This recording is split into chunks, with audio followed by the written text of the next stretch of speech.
Là,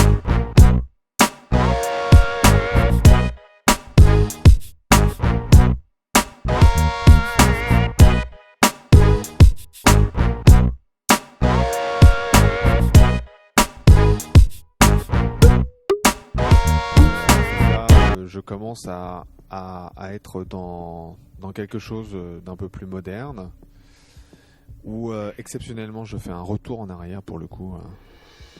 Et là, vraiment, j'utilise tout ce qui m'est possible par rapport à l'image. C'est vraiment une image que j'ai maltraitée dans tous les sens parce qu'encore une fois, à chaque fois, j'essaye, quand je suis face à une image, parce que le principe c'était que je prenais des images au hasard, parce que j'ai plein d'images. Donc là, je faisais vraiment intervenir le hasard ou voire le vide. Donc je voulais vraiment être cohérent par rapport à tout ce que je suis en train de dire par rapport au Songs of Eternity. Et à un moment donné, des coïncidences qui commencent à être nombreuses. Et puis j'arrive sur une image, une musique. Et la musique, évidemment, me parle aussi. Et après, il n'y a plus à réunir les réunir tous ensemble. Et là,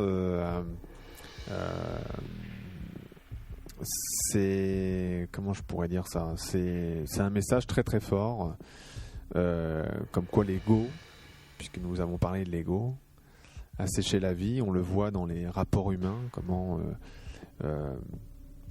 parce que l'ego est vexé ou parce que les personnes sont repliées sur elles-mêmes, comment la vie ne coule plus.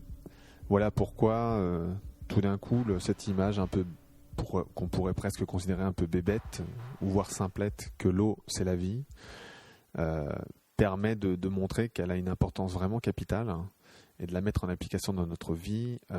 Et ben, il faut dépasser l'ego. Donc c'est un film très important, c'est le 30e.